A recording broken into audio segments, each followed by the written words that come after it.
बिस्मिल्लाहिर्रहमानिर्रहीम। अस्सलाम वालेकुम। सैयद याह्या हुसैनी आपकी खिदमत में हाजिर है खेलों की खबरें, उन पर तबसरों और तजियों सजे स्कोर के एक और प्रोग्राम के साथ। और आज के इस प्रोग्राम में जनाब हमारे साथ मौजूद हैं पाकिस्तान क्रिकेट टीम के साबिक कप्तान सलीम मलिक, जिन्होंने पाकिस्तान को 12 टेस्ट मैचों में 34 एक रोज़ा मैचों में लीड किया और 4 वर्ल्ड कप उन्होंने पाकिस्तान के लिए खेले, 103 टेस्ट मैच, 283 एक रोज़ा मैच खेलने का तजुर्बा इनके नाम। पाकिस्तान क्रिकेट की तारीख जहां फतूहात, कामरानियों, कामयाबियों से भरी पड़ी है, वहीं पाकिस्तान क्रिकेट में तनाज़ात, स्कैंडल, इल्ज़ामात की भी एक लंबी फहरिस्त है, जो कि हम कह सकते हैं कि उस लंबी फहरिस्त में बहुत सारे नाम हैं और उनमें एक नाम सरे फहरिस्त सलीम मलिक साहब का भी है।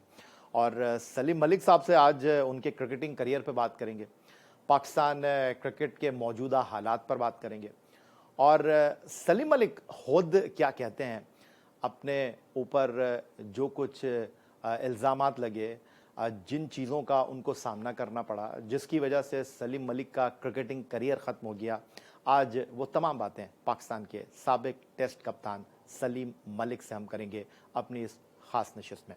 खुशामदीद कहेंगे सलीम मलिक साहब आपको। बहुत शुक्रिया कि आपने हमारे प्रोग्राम के लिए वक्त निकाला।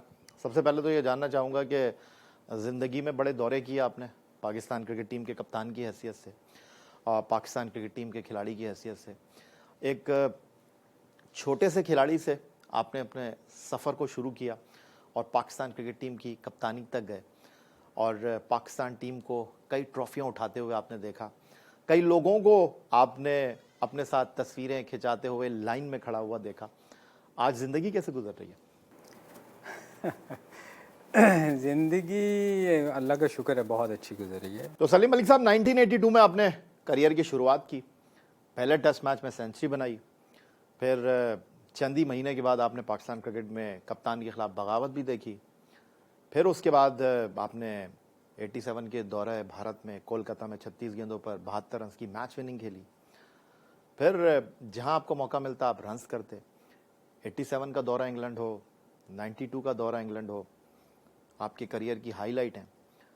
उसके बाद अगर मैं बात करता हूँ 92 का वर्ल्ड कप, वहाँ पर शानदार कामयाबी पाकिस्तान ने हासिल की, लेकिन बहुत कम लोग ये जानते हैं कि वो क्या वजूहात थी जिसकी वजह से इमरान खान 92 के दौरा इंग्लैंड पर नहीं गए।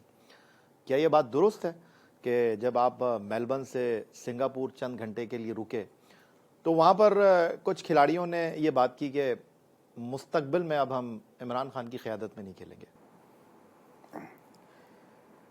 देखिए ऐसा नहीं हुआ था, वहाँ रुके ज़रूर थे क्योंकि वो वहाँ रुकना ही था। एक्चुअली हुआ ये था कि जब पाकिस्तान वापस आए ना जी, तो बहुत सारे लोग ऐसे थे जिन्होंने एक उनका आखिरी मैचेस थे या उसके बाद उनका कैरियर नहीं था। हुआ ये कि जो चीज़ भी पाकिस्तान टीम के लिए को अनाउंस होती थी वो शौकत खान को दे दी जाती थी। तो सबका ख्याल था ये कि उस वक़्त वसीम, जावेद भाई, रमीज़, ये सब उस वक़्त इन्होंने मीटिंग की है। ये माल पे हमारे वो वज़ीर हुआ करते थे उस वक़्त, राजा इशफाक सरवर, उनके घर में भी इन्होंने बैठ के बात की कि जी यार ये कुछ हिस्सा शौकत खान को जाना चाहिए और कुछ पाकिस्तान प्लेयर्स को जाना चाहिए। मगर चूँकि वो हॉस्पिटल का उस वक़्त था कि ये हॉस्पिटल बनना चाहिए, पैसों की बड़ी ज़रूरत थी उनको, तो उन्होंने कहा कि नहीं ये सारे पैसे हॉस्पिटल को जाएंगे। जहाँ भी अनाउंस होता था, बहुत सारी जगहों पे अनाउंसमेंट अगर आपको याद हो कि उस वक़्त होती रही, मुख्तलिफ लोगों ने काफ़ी पैसे अनाउंस किए, तो वो पैसे जो थे वो सारे हॉस्पिटल के प्लेयर्स को नहीं मिले। तो उस पे फिर काफ़ी लोगों ने शोर किया और मगर ये नहीं आप था। भी थे उसमें? मैं भी था उसमें, हम भी उस मीटिंग में हम भी बैठे हुए थे। मैं इनकार नहीं करता, मैं भी था उसमें। ये वसीम, इंजमा, वो जावेद भाई, ये सब लोग थे जो ये कह रहे थे, मगर उनका कहना गलत नहीं था कि आप कुछ पोर्शन, आधा या उससे जितना भी, आप कुछ प्लेयर्स को जाना चाहिए जिन्होंने आइंदा नहीं खेलना। पर मेरे ख्याल वो शायद उस पर बात बनी नहीं। तो मगर ये कभी नहीं हुआ था कि किसी ने ये कहा हो कि इंग्लैंड नहीं जाएंगे ये, क्योंकि वो तो आपके बस में नहीं था, एक वर्ल्ड कप जीत के आए हुए थे, तो ना जाना तो मेरा नहीं ख्याल कोई कह सकता था कि स्किपर को इंग्लैंड टूर पे ना लेके जाएं, क्योंकि उसके बाद तो कैंपेन ज़्यादा बेहतर तरीके से चलनी थी। मगर ये था कि मेरे ख्याल में स्किपर ने खुद रिफ्यूज़ किया था, क्योंकि उन्होंने ज्यूम कर लिया था, एक तो वैसे ही वो कैरियर के बॉलिंग वो छोड़ चुके हुए थे, कैरियर के एंड में थे, तो वो मेरा ख्याल खुद भी उन्होंने ज्यूम किया, देखा कि लड़के खुश नहीं हैं, तो उन्होंने जाने से इनकार किया। पाकिस्तान के लिए 103 टेस्ट और 283 एक रोज़ा मैच खेलने वाले साबिक कप्तान सलीम मलिक आज के इस प्रोग्राम में हमारे साथ मौजूद हैं। एक बार फिर गुफ्तगू के सिलसिले को मज़ीद आगे बढ़ाते हैं। तो सल्तनत की हुक्मरानी करते हुए आप टीम न्यूजीलैंड लेकर गए और वहाँ पर लो स्कोरिंग वनडे मैचेस आप जीते न्यूजीलैंड से। आपने वहाँ पर टेस्ट सीरीज़ जीती, लेकिन तीसरे टेस्ट मैच में आप हार गए। बिल्कुल हारे, और 300 रन का टारगेट देके हारे। 300 से भी ज़्यादा था, 350 था शायद जी। और वो हम मैच हारे, मुझे बड़ा अफसोस है उसका, वो इसलिए कि हमने 5 आउट कर लिए थे उनके बहुत जल्दी, और उसके बाद जो बॉलिंग हुई वो अच्छी नहीं हुई। आप अच्छी नहीं करवा रहे थे या बॉलर अच्छी नहीं कर रहे थे? देखिए, बॉलिंग मैंने तो नहीं करनी थी, बॉलर का इंतखाब तो आपने ये भाई देखें, आप क्वेश्चन कर रहे हैं, क्वेश्चन आपने करने थे, सवाल जवाब मैंने देने हैं, तो जो काम आपका है वो आप कर रहे हैं, जो मेरा था वो मैंने करना था। तो आप कप्तान थे, आप बॉलर तो चेंज मैं करते थे? उनको मैं चेंज करता रहा हूँ, मैंने उसमें अता से कोशिश की और नॉन रेगुलर बॉलर भी करवाने की कोशिश की, मगर जो हमारे टॉप बॉलर थे जो आउट कर रहे थे उन्होंने ही करने थे ना, क्योंकि रिवर्स स्विंग तो उन्होंने करनी थी, मैं या आप तो कर नहीं सकते थे, बैटिंग तो कर सकते थे हम, मगर बेसिकली आउट तो उन्होंने ही करने थे जो जेन्युइन हमारे फास्ट बॉलर थे। अनफॉर्चुनेटली वो बॉलिंग अच्छी नहीं हुई, मैं खुद कहता हूँ कि वो शॉर्ट पिच बॉलिंग होती रही उसके बाद, और वो हम मैच हारे। तो साउथ अफ्रीका में भी फिर आपके साथ ऐसा ही कुछ हुआ और हमने बड़ी कहानियां भी सुनी, और फाइनल में हमने सुना कि आप अंदर टॉस करने के लिए जा रहे हैं और सुना कि आपको कलाम पाक पे हाथ रख के ये बोलवाया गया कि जी आपने सबसे मशवरा करके फैसला करना है, लेकिन आपने अंदर जाके फैसला कर लिया कि आप पहले बैटिंग करेंगे। देखें, असल में बात पता क्या है, हम लोग उस सीरीज़ को अगर आप देखें ना, तो हम 6 में से 5 मैच जीते थे, हम सबको हराया हुआ था। अब चूँकि मैं जीतता हुआ आ रहा था, जितनी सीरीज़ हुई थी मैं जीतना शुरू हो गया था, अब कुछ लोगों को प्रॉब्लम ये थी कि ये जीतना शुरू हो गया है, अब काउंटर कैसे करें, कौन सी नई चीज़ लाएं कि बाहर निकाला जाए। खैर उस वक्त मुझे समझ नहीं आई कि ये क्या हो रहा है, क्योंकि मैं आपको बता रहा हूँ ना, क्योंकि इनकी सियासत का मैं हिस्सा नहीं रहा था। तो आपके साथ कौन था सलीम मलिक साहब? आप तो कप्तान थे, ड्राइविंग सीट के ऊपर थे, तो आपके पास अकरम रजा के अलावा और कौन था? मेरे साथ तो मैंने कभी ग्रुप बनाया ही नहीं था जी, मेरा तो रिश्तेदार बीच में था, याज मेरा हमजुल्फ है। तो खुश फहमी थी आपको या भरोसा बहुत था अपने ऊपर? खुश फहमी नहीं, देखें जी, जब आप परफॉर्म कर रहे होते हैं ना कभी भी ज़िंदगी में, तो आप लोगों के सहारे नहीं लेते, ये सहारे कमज़ोर लोग लेते। सहारे तो थे आपके, डब्ल्यूज आपके सहारे थे, और अगर वो बॉलिंग नहीं वो करते तो आप सहारे न्यूजीलैंड एज में ए नहीं जीतते। प्रोफेशनल थे मेरे साथ, अपनी परफॉर्मेंस करते थे। आपको पता है कि जब मैं टीम में कप्तान बना था, तो जब मुझे कप्तानी गई तो ये दोनों मेरे साथ नहीं बोलते थे, मैंने ये एक आध दफ़ा मैंने सुनाया भी हुआ। जब मैं इनको बॉलिंग देने जाता था तो आपको पता है मैंने इनसे काम कैसे लिया था, आपने ये स्टोरी सुनी हुई है कि नहीं? ये मैंने एक दो दफ़ा लोगों को बताया भी है। मैं जब बॉलिंग करवाने वसीम को देने जाता था ना बॉल, तो ये बॉल मुझसे छीनता था यूं करके वैस, क्योंकि बॉल नहीं रहा था ना, गुस्सा था उनको कि मैं कप्तान बन गया हूँ और कप्तानी दोनों वकार और वो चाह रहे थे, तो ये दोनों मुझसे नहीं बोल रहे थे। आप ये सोचे कि ये दोनों मुझसे नहीं बोल रहे थे, फिर भी सीरीज़ जीते थे हम। ये मेरे से बॉल छीन के वसीम जा रहा होता था तो मैं साथ जा रहा होता था वैस के, मेरे से वाइज बात नहीं कर रहा, तो मैं इसको वैस को कहता था, वैस देख तू दुनिया का नंबर 1 बॉलर है, ये मैं अकेला बोल रहा हूँ उसके साथ जा रहा हूँ, वैस गुस्से में जा रहा रन अप पे, तो मैंने कहा ये तू दुनिया का नंबर 1 बॉलर है, तू आउट करेगा नहीं आउट करेगा मुझे कोई फ़र्क नहीं पड़ता, क्योंकि तेरी अपनी रेपुटेशन है, उधर से वकार 5 आउट करेगा ये देख ले, ये कह के मैं उसको चला जाता था। उधर जब वकार के पास जाता था, वकार को भी पूछ लीजिएगा इनको, वो भी वकार भी यूँ बॉल छीनता था गुस्से में कि उसको भी गुस्सा था, वो भी यूं जा रहा होता था, उसको भी मैं यही कर। आग लगाते थे ना आप, नहीं, उस आग को आग में भड़काते थे और सामने वाली टीम को भस्म कर देते थे। तो ये देखे ना, ये तो एक मेरी समझदारी थी ना कि मैंने इन दोनों से काम लेना था। अगर मैं भी चुप करके गुस्से में वो कहता कि मैं तो कप्तान फिर हूँ। ये तो मैं नहीं कहूँ ना कि ये जो आपने 34 वनडे इंटरनेशनल मैचों में पाकिस्तान की कप्तानी की, 12 टेस्ट मैचों में आप कप्तान रहे, 7 टेस्ट मैच जीते, 21 वनडे जीते, तो ये आपकी काबिलियत तो नहीं हुई, ये तो वसीम और वकार की जो आपस का एक तनाव था, उनकी परफॉर्मेंस से आप जीत गए। तो फिर इसको आप क्या कहेंगे? किसी से काम लेना किसको कहते हैं? मैनेजमेंट किसको कहते हैं? मुझे बताएं ना, फिर मैनेजमेंट किसको कहते हैं? बेहतरीन। आपने उस वक्त दिमाग यूज़ किया ना कि इनसे काम कैसे मैंने लेना है, तो मैंने वो काम लिया उनसे, दोनों से काम लिया। लेकिन 93 94 में आप कप्तान बने और 94 में ही आपका धड़न तख्ता हो गया, बड़ी जल्दी आप जीतते भी रहे, आप हारते भी रहे, लेकिन बहुत जल्दी आप कप्तानी की मसनद से उतार भी दिए गए। मैं वही आपको, जो आपने क्वेश्चन किया था ना पहले कि वो जी साउथ अफ्रीका में कुरान पे, वो अब बात उधर ही रह गई थी। देखें, उस वक्त इनको नज़र आना शुरू हो गया था कि मैं जीतना शुरू हो गया हूँ और हम दोनों जितवा रहे हैं और हमारी लड़ाई में फ़ायदा इसको हो रहा है। ठीक है जी। उस वक्त ये सब मिले और इन्होंने ये सारी गेमें खेली कि जी टॉस जीत के बारी क्यों ले ली। यार भाई, एज ए कैप्टन जिम्मेदारी मेरी थी, मैंने जवाब देना था। हार जीत का जवाब आप जब मुझसे मांगते हैं, जब मैं हारता था या जीतता हूँ, कोई भी कैप्टन, तो उस वक्त वाइस कप्तान तो ये नहीं कहता, या टीम प्लेयर तो ये नहीं कहते कि जी हमारी भी गलती है। वो कहते हैं जी कप्तानी ठीक नहीं हुई। लेकिन आपको जिस चाहत से, जिस प्यार से, जिस एतमाद से वसीम वकार की मौजूदगी में आरिफ अली खान अब्बासी, जिनको आप बॉस कहते हैं, उन्होंने कप्तान बनाया था, आपने उनके सामने ये मामला रखा कि सर मेरे खिलाफ अब मुहिम शुरू हो चुकी है।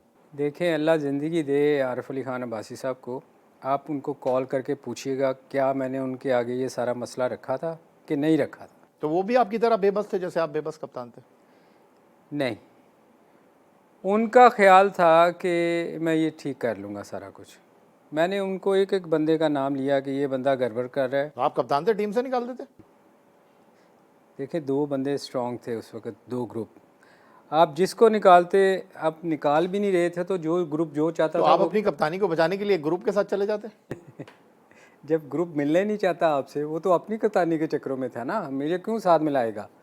इतने नाम पसंदीदा थे आप उनको? नहीं नहीं नहीं नहीं, नापसंदीदा नहीं थे, वो अपनी कप्तानी चाह रहे थे उसमें। तो फिर देखें, जब बादशाह बादशाह हुआ करते थे ना, वो अपने बच्चे मरवा दिया करते थे। वो कि जी मैंने, एक ने, भाई ने बादशाह लेनी है, बाकी सब कुर्बान कर देते थे। बात यह है कि उस वक्त कप्तानी की रेस थी, उनको मेरे से कोई लगाव नहीं था।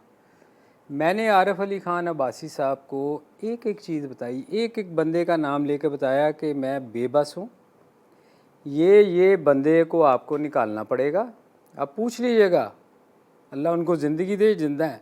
मैंने कहा ये लोग गड़बड़ करते हैं। तो उन्होंने आपसे ये नहीं कहा सलीम मलिक साहब के ये बात आपकी अपनी जगह दुरुस्त है, लेकिन बोर्ड बदनाम हो रहा है, आपके ऊपर फिक्सिंग के इल्जाम लग रहे हैं?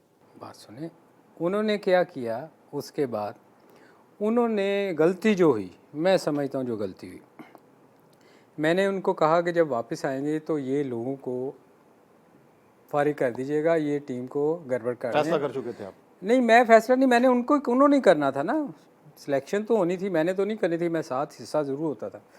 तो मैंने उनको जब ये कहा, उन्होंने क्या किया कि इनको फ़ोन कर दिया इन लोगों को, और उन्होंने कहा कि यार बॉस, ये तुम लोग गलत कर रहे हो, ऐसा नहीं होना चाहिए। उसके बाद फिर जो हुआ, फिर तो वो बिल्कुल ही तब्दील हो गई। फिर तो पार्टी बिल्कुल ही पागल हो गई ना। फिर पार्टी ने कहा अब तो हम नहीं रहने देते, ये तो हमारे लिए ठीक नहीं है, क्योंकि उन्होंने कहा यार अगर तुम ऐसा करोगे तो फिर आगे तो बड़ा चेंजेस हुए। फिर वसीम अकरम ग्रुप को मिल गया, वो जो चाहते थे वो कप्तान बन गए। नहीं, फिर ये दोनों मिल गए आपस में, और तय ये हुआ कि वसीम अकरम कप्तानी करें। फिर तय ये हुआ कि ये नहीं रहेगा, जो भी कप्तान रहेगा। ठीक है, लेकिन आप टीम में उसके बाद देखें, उसके बाद टीम से तो ड्रॉप नहीं हुए। कप्तानी नहीं रही ना, जीतता तो मैं रहा हूँ ना। आप पाकिस्तान का रिकॉर्ड निकाल के देख लें, सबसे ज़्यादा पाकिस्तानी कप्तानी मैंने जीती है, तो मैं तो नहीं रहा ना। उन्होंने उसके बाद क्या हुआ, वकार अनफिट हो गया उसी टूर पे, कमर ख़राब हो गई। कमर ख़राब हुई मगर गोल्फ खेलता था जाके। अब गोल्फ कमर ख़राब में गोल्फ तो नहीं खेली जा सकती। तो मैनेजर ये चीज़ें नहीं देखता था, बोर्ड की आंखें बंद थी? सर बोर्ड की आंखें कब खुली होती हैं? मैं तो आपको पहले ही कहा था कि ये हमारी बोर्ड की कमज़ोरी है जब ऐसी चीज़ें होती हैं। पावर प्लेयर की किसको, यही तो थी पावर प्लेयर। उसके बाद आहिस्ता आहिस्ता आहिस्ता आहिस्ता फिर ये चीज़ें बहुत ज़्यादा होनी शुरू हो गई। पाकिस्तान के लिए 103 टेस्ट और 283 एक रोज़ा मैच खेलने वाले साबिक कप्तान सलीम मलिक आज के इस प्रोग्राम में हमारे साथ मौजूद हैं। एक बार फिर गुफ्तगू के सिलसिले को मज़ीद आगे बढ़ाते हैं। 96 वर्ल्ड कप क्यों हारे आप? इंडिया वाला जी। देखें 96 में मुझे याद है कि जब वसीम, हम प्रैक्टिस में थे तो वसीम अनफिट थे, उनकी प्रॉब्लम हुई थी।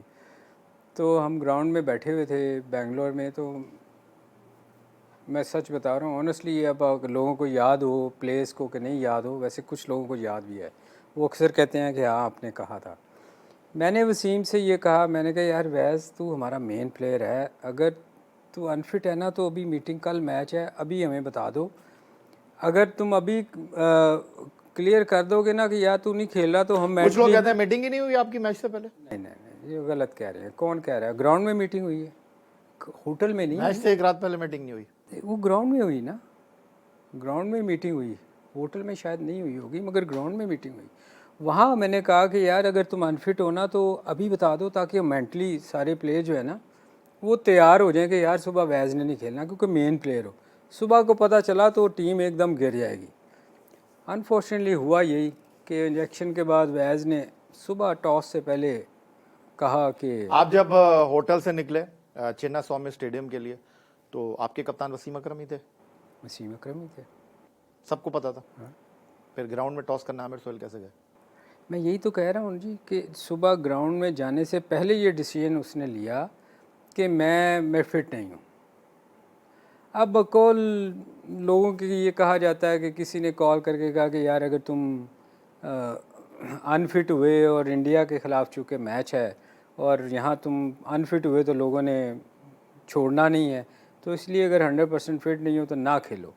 अच्छा, मैं अगर कराची का वो टेस्ट मैच आपसे पूछूं जहां आखिरी विकेट पर 56 रन की इंजमाम और मुश्ताक के दरमियान शराकत हुई, पाकिस्तान एक हारा हुआ टेस्ट मैच जीता, लेकिन उस सीरीज़ में टीम में अगेंस्ट ऑस्ट्रेलिया आपकी यादगार सीरीज़ थी जहां पर आपने पिंडी स्टेडियम में 237 रन की इनिंग खेली थी। डेमियन फ्लेमिंग ने वहां पर हैट्रिक की थी। अब उस दौरे में पाकिस्तान की टीम जीती ऑस्ट्रेलिया से। वहाँ पर आपने कैप्टन के रोल में बड़ा शानदार परफॉर्म किया। वहाँ पर टीम में शेन वॉन, मार्क वॉन ने आपके नाम के आगे जो है वो कई सवालात खड़े कर दिए। किए, बिल्कुल किए। मगर आपने कभी ये देखा कि मैं वाहिद आदमी था जो इनके ख़िलाफ़ केस लड़ा ऑस्ट्रेलिया में जाके? आपको नहीं शायद पता। आपके जो सुप्रीम कोर्ट के जज थे, ये भी पिछले दिनों भी थे, फ़खरुद्दीन जी इब्राहिम साहब। नहीं फ़खरुद्दीन जी इब्राहिम साहब तो रिटायर्ड हो चुके थे। अब मुझे उनका नाम भूल रहा है यार। एक तो मेरे वो इस वक्त अभी मेरे ख्याल अभी भी हैं शायद सुप्रीम कोर्ट के जज। मेरा केस वो जाके ऑस्ट्रेलिया में लड़े थे और वहाँ से जीत के आए थे वो केस। कभी किसी ने हाईलाइट नहीं किया। इन्होंने मेरे पे इल्ज़ाम लगाए। उसके बाद ये जो जी इब्राहिम साहब ने दी थी मेरे हक़ में फाइंडिंग, उन्होंने इनको बुलाया, ये नहीं आए। क्यों मेरे ख़िलाफ़ ये दोबारा किया गया? आप कभी इस चीज़ पे गौर करें ना कि क्यों किया गया। इसलिए कि एक लॉबी थी जो चाह रही थी कि मुझे पे बैन लगा जाए, ठीक है। इन्होंने जस्टिस क्यूम के घर में, GOR में, अदालत में नहीं, जस्टिस क्यूम के घर में अदालत लगाई। अदालत लगा के तो ये फ़ैसला सुनाया गया था और उस वहाँ मैं अकेला खड़ा था सिर्फ। आप बेशक खालिद महमूद साहब से पूछ लीजिएगा। खालिद भाई का मुझे कॉल आती है, मैं इस्लामाबाद था, कि भाई सुबह तुम्हारी इंक्वायरी है, तुम यहाँ पहुँचो। मैंने कहा सर मैं तो इस्लामाबाद हूँ। उन्होंने कहा नहीं 8 बजे, तुम रात को 12 बजे कॉल आई, तुम पहुँचो। मैं हर सोया जैसे भी था, मैं सुबह उठ के वहाँ सीधा GOR में पहुँचा। मैं आगे क्या देखता हूँ कि उनकी टीम की टी पार्टी चल रही है और मैं एक साइड पे अकेला। आप सोचे कितना एम्बैरेसिंग सिचुएशन होगी कि आप अकेले खड़े हैं और साथ ऑस्ट्रेलियन टीम खड़ी है, उनकी खिदमत की जा रही है। माजिद खान साहब थे उस वक़्त, खान साहब ने ये सारा कुछ अरेंज किया हुआ था, जो बकौल अताउर रहमान के ये सारा कुछ जो कहते हैं खालिद महमूद साहब कि अगर वो उस वक़्त ना करते ये हरकत तो शायद आज डिफरेंट सिनेरियो होता। खान साहब ने उनको बुलवा के ये सारी इंक्वायरी दोबारा तो वहाँ टेबल लगा दी और शुरू हो गया क्या कहते हैं अदालत। मैं बड़ा परेशान, मैंने इनको कहा, मैंने कहा खालिद साहब ये क्या हो रहा है, ये अदालत लग गई है। मैंने कहा ना मेरा वकील है ना कुछ है। तो उन्होंने कहा ये एक एडिशनल एडवोकेट है, ये तुम्हारा वकील होगा। मैंने कहा जी ये कौन सी अदालत आप लगा रहे हैं, आपने अपनी अदालत लगा ली है, ना मेरा वकील है, उसको कह रहे हैं कि ये तेरा वकील होगा। खैर जी उन्होंने बैठ के उनसे सवाल जवाब करने शुरू कर दिए। जस्टिस कीम साहब ये ज़िंदा हैं अभी, जस्टिस कीम साहब आप पूछ लीजिएगा क्या ऐसा हुआ था कि नहीं हुआ था। खालिद साहब हैं, खालिद साहब से पूछ लीजिएगा। मैंने सिर्फ एक उसको अपने वकील को, ये उधर दूर बैठे थे, लगे हुए थे उनसे सवाल जवाब करने। मैंने उसको कहा यार मेरा एक सवाल इस बंदे से पूछ लो जाके, ये टीम में से और इससे वो बिठाया हुआ था उनको, कि क्या कभी मैंने ऑस्ट्रेलिया के इतने टूर किए हैं, ये पाकिस्तान तो अभी आए हैं, मैंने ऑस्ट्रेलिया के बहुत सारे टूर किए हैं, कभी मैंने इनके साथ सोशलाइज़ किया है, कोई चाय पी हो, कोई कप बाहर जाके खाना खाया हो, या मैच के बाद इनके साथ बैठा हूँ। उसने ये इसको सवाल कर दिया कि क्या इसने कभी आपके साथ सोशलाइज़ किया है। उसने कहा नहीं। तो उसने कहा एक बंदे ने कभी आपके साथ सोशलाइज़ ही नहीं किया, वो जाके आपको डायरेक्ट कि ये पैसे ले लो मैच कर दो। को पॉसिबल है? आप सोचें ज़रा कि आप कभी किसी आपके साथ मेरी सलाम दुआई नहीं, आप कराची में रहते हैं। सलीम मलिक साहब अगर आप कहते हैं ये सारे इल्ज़ामात थे, ये जो जस्टिस कय्यूम रिपोर्ट में जो चीज़ें हैं और जो लोगों ने आकर बयानात दिए, कुछ लोगों को फ़ाइन हुए, कुछ लोगों को पाबंदियों का सामना करना पड़ा, मुख्तलिफ़ औक़ात में वो बोर्ड के साथ काम करते हुए भी हमें नज़र आ रहे हैं, तो कभी आपने सोचा, कभी आपने किसी से पूछा कि आपको ही जो है वो बिल्कुल दीवार से लगा दिया गया, बाकी सब तो घूम फिर रहे हैं? देखें मुझे बताएं क्या इल्ज़ामात थे, क्या प्रूव हुआ, कभी आज तक मुझे कुछ चीज़ बताएं ना, कोई चीज़ मुझे दिखा दें। आप भी जर्नलिस्ट हैं माशाल्लाह, आप हर चीज़ निकालते हैं, मेहनत करते हैं, चीज़ें ढूंढ के निकाल के। मैं आज सिर्फ आपको सुनने के लिए आया हूँ। अब मैं आपको ये बताऊँ कि सईद अनवर ने बैट की ग्रिप चेंज की, फ़लाँ मैच में उसने कैच छोड़ दिया, फ़लाँ मैच में आपके ऊपर डाउट था कि टॉस जीतकर बैटिंग करनी थी। मैं ये सारी बातें नहीं करना चाह रहा, मैं तो सिर्फ आपको सुनना चाह रहा हूँ कि आपसे मैं जानना चाह रहा हूँ। आप कहते हैं कि ये सारी चीज़ें हवा में हैं, आप कहते हैं ये सारी चीज़ें बेबुनियाद इल्ज़ामात हैं, तो सिर्फ अकेले सलीम मलिक और बाकी जो है किसी को 2 लाख रुपए फ़ाइन हुआ, किसी को 1 लाख रुपए फ़ाइन हुआ, किसी के बारे में कहा गया कि इसको ओहदा नहीं देना चाहिए, वो घूम फिर कर बोर्ड में कभी चाय भी पी लेता है जाके, कभी बोर्ड में उसकी नौकरी भी लग जाती है, माँ सिवाय आपके। देखें यही है भाई, जब ये सारी चीज़ें चली थी ना उस वक्त बड़ा शोर मचा हुआ था, हर कोई क्रिकेट का ये मैच फिक्सिंग के इल्ज़ाम लग रहे थे। उनको एक बंदा चाहिए था स्केप कोट के लिए, तो आप स्केप बोर्ड बने। तो मुझे बनाया गया ना। मुझे बताएं, मैं वाहद आदमी हूँ जो पिछले 20 साल से केस लड़ा हूँ, अभी पिछले दिनों तक लड़ा हूँ, पिछले साल तक लड़ा हूँ। इनमें से किस बंदे ने केस लड़ा?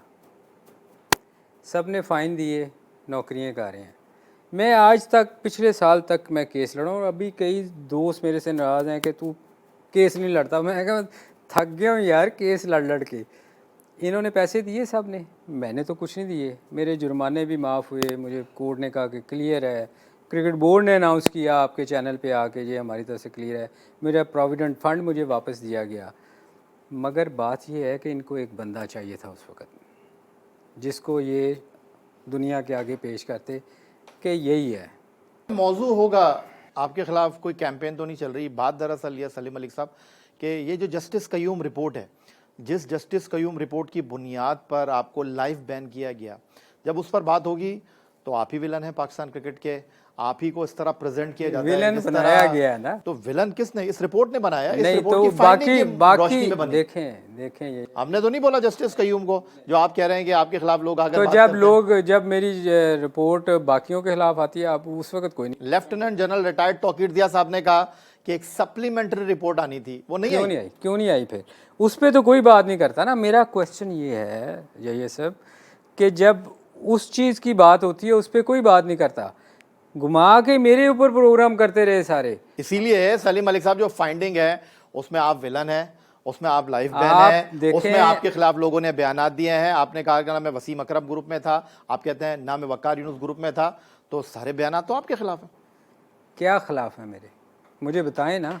बाकियों के जुर्माने में वो तो आप कभी जिक्र नहीं करते। नहीं, मैंने आपको नहीं बताया, नहीं नहीं आपने नहीं, खुद ही कहा, मैंने भी मैंने खुद ही अर्ज आपका किया। नहीं किया। आप नहीं, सलीम मलिक साहब आपने कहा कि मेरे खिलाफ जितने भी जुर्माने हुए मैंने उनके देखे, खिलाफ कोर्ट में जाकर जो है डिफेंड किया अपने आप को, डिफेंड मेरी किया। हर चीज का मैं मुझे जवाब मिला, लेकिन जिन लोगों को जुर्माने हुए उन लोगों ने डिफेंड नहीं किया अपने आप को। साहब, आपके चैनल का नाम आया, आप थोड़ा सा बढ़ गए हैं, सुन ले मेरी बात। मैं आपका नाम नहीं लिया, मैंने आपको ये कहा कि आपके उस चैनल के ऊपर मेरे खिलाफ ज़रा सी कोई बात मेरे हक में होती है, वो शाम को प्रोग्राम कर देते थे। आप सुने, एक मिनट मेरी बात सुने। जस्टिस चौहान साहब ने बयान ये अभी जो मेरे हक में फ़ैसला दिया, क्या उस पर प्रोग्राम हुआ? नहीं हुआ।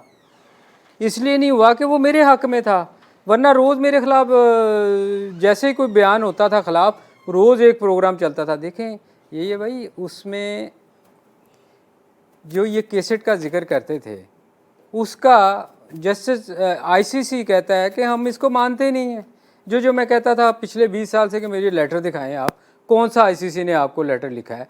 अब मैं आपको भी कुछ देर पहले यही बता रहा था कि उस लेटर पे आईसीसी खुद कहता है कि हमें डाउटफुल है, ये फेक है, हम इसको नहीं मानते।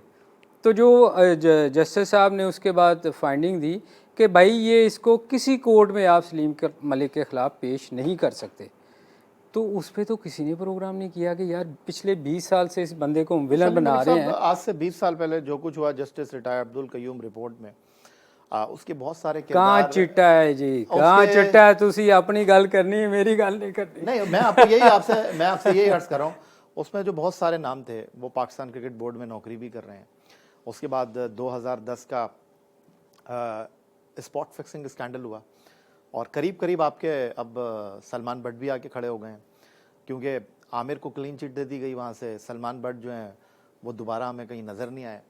फिर उसके बाद शर्जील का इशू हुआ पाकिस्तान सुपर लीग में, शर्जील वापस आ गए। खालिद लतीफ़ जो हैं उन्होंने स्टैंड लिया तो वो कहीं दिखाई नहीं दे रहे। तो ये क्या है? देखें, ये तो आपकी जो स्पॉन्सर्स है ना, उन्होंने खिलवाया ना उसको, चूँकि वो बहुत स्ट्रॉन्ग है। स्पॉन्सर से आपकी मुराद? जो जी टीमें जिन्होंने ख़रीदी हुई हैं, और क्या, और उनकी मैं बात कर रहा हूँ ना, उन्होंने ही खिलवाया ना उसको, और किसने खिलवाया है? नहीं, उन्होंने तो आमिर अपनी जो पाबंदी, देखें, उनकी जो पाबंदी खत्म हुई उसके बाद वो वापस आए। और आमिर का जहाँ तक इशू है, एजाज भट्ट वही कह रहे थे कि इनको वापस आना चाहिए, बच्चा है। नजम अजीज सेठी उन्होंने आईसीसी से जाकर बात की। चौधरी ज़का अशरफ उन्होंने जाकर बात की। शहरियार मोहम्मद ख़ान, उनसे हफीज़ और अज़हर अली ने कहा कि सर हम इनके साथ नहीं खेलेंगे। उन्होंने कहा ये तो खेलेंगे, आपको घर जाना तो आप चले जाए। तो फिर कौन स्ट्रांग हुआ, किसने खिलाया, आप मुझे बताएं ना। तो आपके साथ ये चाहत क्यों नहीं? मेरे साथ तो चाहत आप भी नहीं आपकी करते। जब बात आती है तो आप कहते हैं प्लेयर पावर, जब आप आमिर की बात करते हैं, शर्जील की, तो आप कहते हैं बोर्ड ने सपोर्ट कर दिया। उसमें आपको भी पता है और मुझे भी पता है कि किसका क्या इंटरेस्ट है। आप में क्या इंटरेस्ट है जी? आप में क्या इंटरेस्ट? मेरे में इंटरेस्ट नहीं है, क्योंकि मैं अगर आऊँगा तो मैं चीज़ें, हो सकता है बहुत सारी ऐसे काम करूँ जो उनको पसंद ना हो। मैच फिक्सिंग होती है सलीम मलिक साहब? और सर ये तो आपके डॉक्टर के एक प्रोग्राम में देख रहा था, वो तो 200 साल पुरानी बात बता रहा था कि जब से हो रही है, तो ये तो होएगी, इसको आप नहीं रोक सकते। लेकिन सिर्फ आपको कुर्बानी का बकरा बनाया गया। घुमा के हम, सर मैंने आपको अभी एक मिसाल दी है कि मुझे एक रीजन दे दें, क्योंकि मैं काम करूँगा, मैं पाकिस्तान के लिए काम करूँगा और करना चाहता हूँ। कभी आपने ये नहीं कहा सलीम मलिक साहब कि अगर जस्टिस कयूम रिपोर्ट में मेरा नाम था और मुझे दीवार से लगा दिया गया, तो उन लोगों को भी दीवार से लगाना चाहिए जिनके नाम जुर्माने हुए थे, जिनके ऊपर पाबंदियां लगी थी? वो क्यों घूम फिर कर पाकिस्तान क्रिकेट बोर्ड में आ रहे सर हैं, जा ये रहे हैं? तो पिछले 20 साल से मैं कह रहा हूँ। अब आप ना कोई सुने या आपके कानों में मेरी आवाज़ नहीं जाती तो मुझे अफसोस है इस चीज़ का। मैं तो पिछले 20 साल से कह रहा हूँ। आपके ही चैनल पे बैठ के लोगों ने कहा था कि यार ये पिछले 20 साल से एक बंदे पे बैन ही नहीं है, इसको ये कहते हैं रोज़ आके प्रोग्राम कर देते हैं कि ये इस पे बैन है। ये कैसा मुल्क है कि इनको यही नहीं पता कि बैन है कि नहीं है। तो सर बात ये है कि इधर अल्लाह ही हाफ़िज़ है, इधर सिर्फ चाय पी जाती है एकेडमी में बैठ के, खाने खाए जाते हैं और शाम को वो कहते हैं यार हाज़िरी लगाओ और जाओ, बस और कुछ नहीं है। इससे तो बेहतर था ये किसी वो शुरू में मैंने कहा था, अब तो खैर कोविड की वजह आप से अपने ज़मीर की अदालत में मुतमईन हैं? मैं अल्हम्दुलिल्लाह मुतमईन हूँ। मुझे कभी देखा, आप 2 दफ़ा आए हैं मेरे घर में, आप खुश हो के गए हैं कि यार शुक्र है आप ठीक है। मुझे मेरे कोई ऐसी चीज़ देखी है आपने? अल्हम्दुलिल्लाह मैं बहुत खुश हूँ। नहीं, कौन से मैच फिक्सिंग करने वालों के मुंह पे बाल निकल आते हैं जो मैं ये कहूँगा कि निकले आपका मुंह साफ है। निकले हुए हैं बहुत सारे लोगों के, आप अगर गौर से देखें तो आपको नज़र आएगा निकले हुए हैं। अल्लाह की रस्सी दराज ज़रूर है, मगर उनके अंदर जाके देखें आपको नज़र आएगा कि कितने परेशान हैं। ये आप मानते हैं सलीम मलिक साहब के जावेद मियाँदाद को कप्तानी से हटाना भी पाकिस्तान क्रिकेट को मुश्किल सूरत हाल से दो चार करने का सबब बना, क्योंकि 92 वर्ल्ड कप के बाद आपने इतनी शर्टें नहीं तब्दील की जितने कप्तान बदल दिए? सर जावेद भाई को कप्तानी से हटाना बहुत गलत था उस वक्त, और उसमें मैं ये ना क्वेश्चन कीजिएगा, मैं ऑन एयर कह रहा हूँ, ना मुझे दोबारा ये पूछना है आपने, मगर मुझे पता है कि उसमें कौन कौन इन्वॉल्व था उनको हटाने में, और मेरे सामने ये सारा कुछ हुआ था। उनको मैंने आपको अभी पहले ही कहा था कि मुझे ये क्वेश्चन ना कीजिएगा कि कौन कौन था, क्योंकि मैं बताऊंगा नहीं सर। इसका वो अब 20-25 साल हो गए हैं, उसको फ़ायदा नहीं है, कोई फ़ायदा नहीं होना ना। जैसे आप मेरे सवाल आप मुझसे करते हैं ना, मैच फिक्सिंग, मैच 20 साल 25 साल हो गए, उसका कुछ हल नहीं हो। आज मैंने कितने सवाल किया मैच फिक्सिंग पे आपसे? तो आप कह रहे हैं बार बार, मगर उसका कोई हल नहीं होना सर, कोई हल नहीं होना। यही है भाई, क्योंकि हमारे यहाँ काम करने वाले का कोई वैल्यू नहीं है। मैंने अभी कहा था ना आपकी टाई बड़ी अच्छी है, ये ऐसे लोग हैं, ये वो कामयाब है। 2000 के बाद सलीम मलिक साहब 21 साल ज़िंदगी की आपने गुजार दी, आगे भी इसी तरह गुजार देंगे? इसी तरह इंटरव्यू देते रहेंगे, इसी तरह बोलते रहेंगे कि यार कुछ नहीं निकलना इससे, मैं बोल दूंगा, होना वोना कुछ नहीं है? ये भाई माफ़ी के साथ हैं, मैं माफ़ी चाहता हूँ आपसे आलम पना, मैं इंटरव्यू किसी को नहीं देता। नहीं, मैंने दरख्वास्त की थी आपसे। मैंने दरख्वास्त की थी मैं तो जाते ही नहीं, टू बी ऑनेस्ट। आपने मुझे फ़ोन किया कि यार मैं इंटरव्यू, मैंने आपकी रिस्पेक्ट है हमारे दिल में, क्योंकि आप बड़ा अच्छा प्रोग्राम करते हैं, तो मैंने कहा सर मोस्ट वेलकम। मगर आप मुझे कोई दिखा दें मैंने कभी इंटरव्यू दिया हो, मैं देते ही नहीं। मैं कहता हूँ यार मेरा क्रिकेट से कोई ताल्लुक़ नहीं है, इसलिए कि मुझे तकलीफ़ होती है इंटरव्यू देने के बाद, मुझे ख़ुद को तकलीफ़ होती है कि यार ये एम मैं अपना टाइम ज़ाया करता हूँ, वही मैं अपने बच्चों के साथ गुजारूँ, मैं अपना कोई काम छोटा मोटा करूँ जो कर रहा हूँ, तो मुझे मैं ऐसे ही अपना दिमाग ख़राब करूँगा, किसी के ख़िलाफ़, अपने कुलीग के ख़िलाफ़ बोलूँगा, उसका दिल दुखाऊँगा। जब काम होना ही नहीं, हमने करना ही नहीं चाहते अच्छा, तो क्या ज़रूरत है मैं ऐसे टाइम ज़ाया करूँ? तो आप कह रहे हैं कि सिवाय जस्टिस कय्यूम रिपोर्ट उसने आपको फ्रेम करने के अलावा और किसी को? नहीं नहीं नहीं, मेरा सवाल आपने नहीं सुना, मेरा सवाल आपने नहीं सुना। जस्टिस कय्यूम रिपोर्ट में सिवाय आपके फ्रेम होने के बाकी सब रावी चैन की बांसुरी बजा रहा है। तो ये इसमें कोई छुपी लुकी छुपी बात है ही नहीं। मुझे बताएं किस पे कुछ हुआ है, किस पे? लेकिन आपने हर अदालत का दरवाजा खटखटाया, मैंने खटखटाया। आपने अपने आप को बेगुनाह साबित करने के लिए हर फोरम का इस्तेमाल किया जहां तक आप जा सकते थे, जो आपने मैं यही भाई, मैं पिछले साल तक गया हूँ। इन्हीं के जज, इन्हीं के पैनल पे जो जज थे, इन्हीं के पैनल पे, क्रिकेट बोर्ड के पैनल पे है ना वो जज, उन्हीं के पैनल के ऊपर मैंने फीस भी दी उनकी। मैं उन्हीं के पैनल ने ये जजमेंट दी कि जो आप पिछले 20 साल से मियाँ मिट्ठू वाला तोते वाली रट लगाई हुई है, आईसीसी के लेटर में है कि आप सलीम मलिक के ख़िलाफ़ किसी फोरम पे नहीं जा सकते, तो इन्होंने तो कोई उसको इधर से सुना उधर से निकाल दिया। तो मुझे बताएं कि मैं कितना के लड़ूं, कितना का आप लड़े? सलीम मलिक साहब, जस्टिस कय्यूम कमीशन रिपोर्ट सामने आई, बंदरा कमीशन इंडिया में बना था जो मैच फिक्सिंग के हवाले से हुआ, या साउथ अफ्रीका में उन्होंने इंक्वायरी की। अगर हम वहाँ देखते हैं तो उन्होंने इन सारी चीज़ों में जो लोग थे उनको फिर बोर्ड के कभी करीब नहीं आने दिया। हमारे पास तो वो सारी चीज़ें घूम रही हैं, ये आपके लिए कितना तकलीफ दे? नहीं, मेरा ख्याल उनके लोग हैं क्रिकेट बोर्ड में, क्यों नहीं है सारे। ये जदीदा टीवी पे बैठ के उनकी नहीं कमेंट्री एक्सपर्ट ओपिनियन आप दे नहीं सकते ये हैं, लेकिन उन्होंने कोचिंग नहीं, साइड पे मगर किसी को नहीं रखा। अजहरुद्दीन उनका नहीं प्रेसिडेंट है, नहीं, वो एसोसिएशन तो वो इलेक्ट होकर एसोसिएशन आया का है ना, ना लेकिन जी। उन्होंने फिजिकली आपको किसी क्रिकेट एक्टिविटी में नहीं आने दिया। सर मेरा ख्याल है उनके शायद उनके पास बहुत सारा लोग हैं। आप देखें ये जो आप ये बात कर रहे हैं ना, आप जस्टिस जी इब्राहिम साहब, जी बाकी और रिपोर्ट का जिक्र नहीं होता। एक भंडारी कमीशन भी बना, जस्टिस एक एजाज यूसुफ कमीशन भी बना, बड़े बने जी। अब जो justice G Ibrahim supreme court के चीफ जस्टिस थे, उनकी रिपोर्ट को ये नहीं माना इन्होंने दोबारा इंक्वायरी करवा के एक हाई कोर्ट के जज की इंक्वायरी लेके बैठ गए। भाई सुप्रीम कोर्ट ऊपर होता है कि हाई कोर्ट ऊपर है? आपने सुप्रीम कोर्ट की इंक्वायरी को फेल कर दिया और हाई कोर्ट के जज की इंक्वायरी को कहा कि जी क्या बात है, और जिसकी अपनी कोई क्रेडिबिलिटी नहीं है। क्या है मुझे बताएं। हे एंड से ही है ना, उसने भी रिकमेंडेशन दी थी, उसने ये तो नहीं कहा था कि ये बैन कर दिया मैंने। ये सुप्रीम कोर्ट में लिखा हुआ है। मेरी उस जजमेंट को पढ़े, मुझे अफसोस होता है कि लोग ना कोई भी सॉरी ये भाई कोई जर्नलिस्ट पढ़ता नहीं है जजमेंट को। मैं हमेशा रोता रहा कि यार जजमेंट पढ़ो, उसमें से आपको पता चलेगा कि किस किस ने क्या क्या किया, और उसमें कुछ नहीं है, कोई नहीं पढ़ता। बस वो एक प्रोग्राम होता है, उसके बाद सलीम मलिक। शुक्र है कोई इंडिया में कोई बम धमाके शुरू में उतरे, वो नहीं मेरे पे इन्होंने डाल दिए। वो हर चीज़ मेरे पे डालते थे शुरू में। तो सलीम मलिक साहब 103 टेस्ट मैच, 283 एक रोज़ा मैच, और जब मैं आपके घर के बाहर आया तो मैंने देखा बहुत बड़ा लिखा हुआ है सलीम मलिक।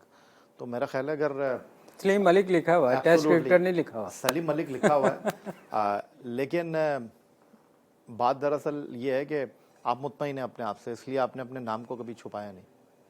अल्हम्दुलिल्लाह। मुझे कोई रोला टेस्ट नहीं। क्रिकेटर से आप नाराज हैं, इसलिए आपने टेस्ट क्रिकेटर नहीं लिखा। सर वो इसलिए नाराज़ हूँ कि देखें, हर इंसान की ना एक ख्वाहिश होती है, कोई भी फील्ड हो ना, कि वो चाहता है यार ये मुझे अल्लाह ने इसमें नवाजा था और मुझे अल्लाह ने उसमें बहुत दिया था।